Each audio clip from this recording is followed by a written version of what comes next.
You could spend years, literally years, mastering French grammar and vocabulary and still feel like a total outsider in France.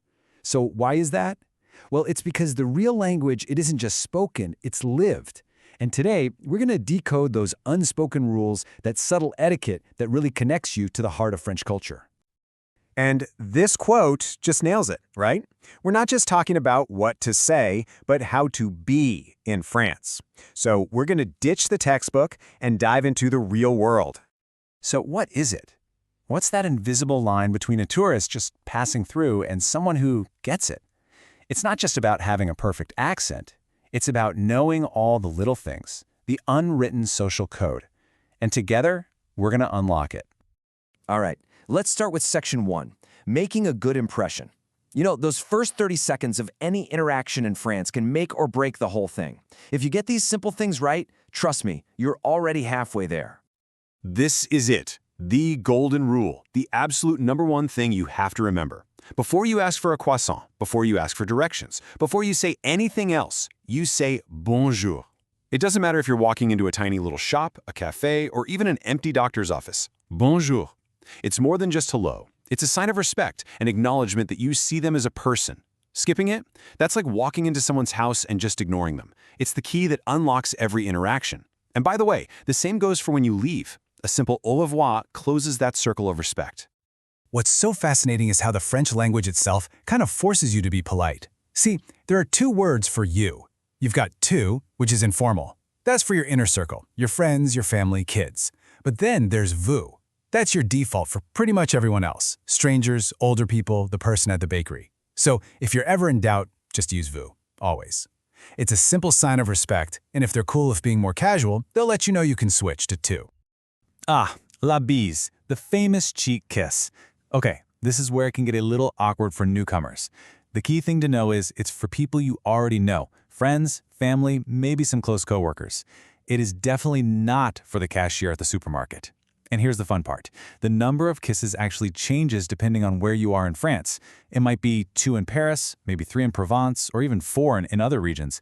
The best advice? Just wait, follow their lead, and try not to bump noses. Okay, get ready for a fun little contradiction in French culture.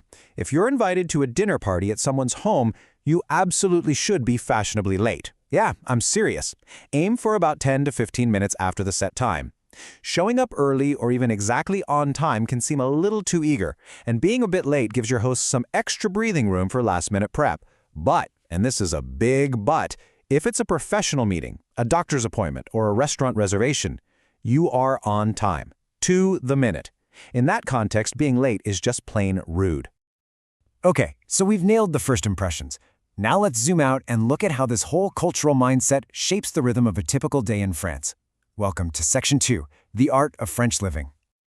So you're at a French dinner table. There are a couple of core rules to remember. First, nobody, and I mean nobody, takes a bite until the host says bon appétit. It's the official starting pistol for the meal. And second, keep your hands visible. Don't put them in your lap. Just resting your wrists on the edge of the table is perfect. It's a sign that you're engaged and part of the conversation, and, historically, it showed you weren't hiding a weapon. And now for my favorite little detail. This is a dead giveaway that you know what's up. Your piece of bread, it does not go on your plate. It doesn't go on a side plate. It goes directly on the tablecloth right next to your plate.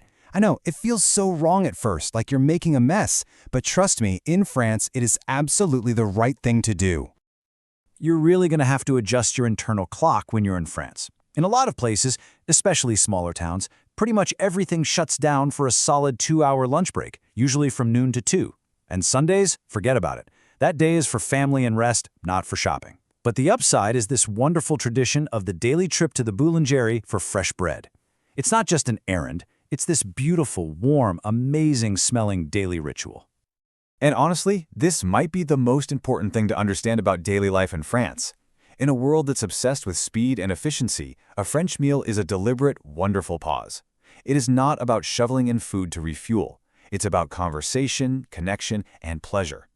A weekday lunch can easily last an hour, and a dinner with friends can stretch for 3 or 4. Rushing through a meal isn't just rude, it's kind of missing the entire point.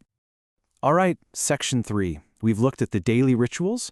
Now let's talk about the big moments. the national traditions that bring the whole country together throughout the year. So, there are 3 key celebrations that really define the calendar year in France. You've got the delicious, cozy tradition of La Chandeleur in the winter, the massive patriotic celebration of Bastille Day in the summer, and of course, the magic of Noël at the end of the year. Bastille Day on July 14th is basically France's version of the 4th of July, but with a very unique French flair. Just picture it, military jets flying over Paris, streaming red, white, and blue smoke behind them. There are huge parades, and at night, fireworks light up the sky everywhere, from the smallest villages to the Eiffel Tower itself. It's one giant, nationwide party celebrating liberty. Now, Christmas, or Noël, feels familiar in some ways, but it's also distinctly French. The main event is the massive Christmas Eve feast, called Le Réveillon. It can go on for hours, and it's full of delicacies like oysters, foie gras, and a special Yule cake called a bûche de Noël. And here's a sweet little difference. Kids don't hang stockings. Instead, they leave their shoes out by the fireplace for Père Noël to fill with gifts. And now, let's talk about one of my favorite and probably one of the most delicious holidays, La Chandeleur, on February 2nd. What is it? Well, it's basically National Crêpe Day. That's it. All across France, families are at home, in their kitchens, making and flipping crepes. It's as simple and as wonderful as it sounds. But it's not just about eating the crepes. There's this super fun little tradition that's supposed to bring you good luck. Okay, here's how you do it. You hold a coin in your dominant hand, so your writing hand, and you hold the crepe pan in the other.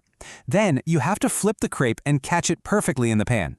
If you manage to do it, well, tradition says you're going to have a prosperous year. No pressure.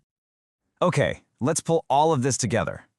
For our last section, we're building your French culture toolkit. Just a quick, practical guide to help you navigate your next trip with a little more confidence and style. So here it is, your cheat sheet. Let's run through it. You're entering any kind of shop or cafe. The French way is to immediately say bonjour. You're meeting a stranger or someone older. Use vous, not tu. Going to a dinner party? Arrive about 10 to 15 minutes late. You're eating a meal? Keep your hands on the table.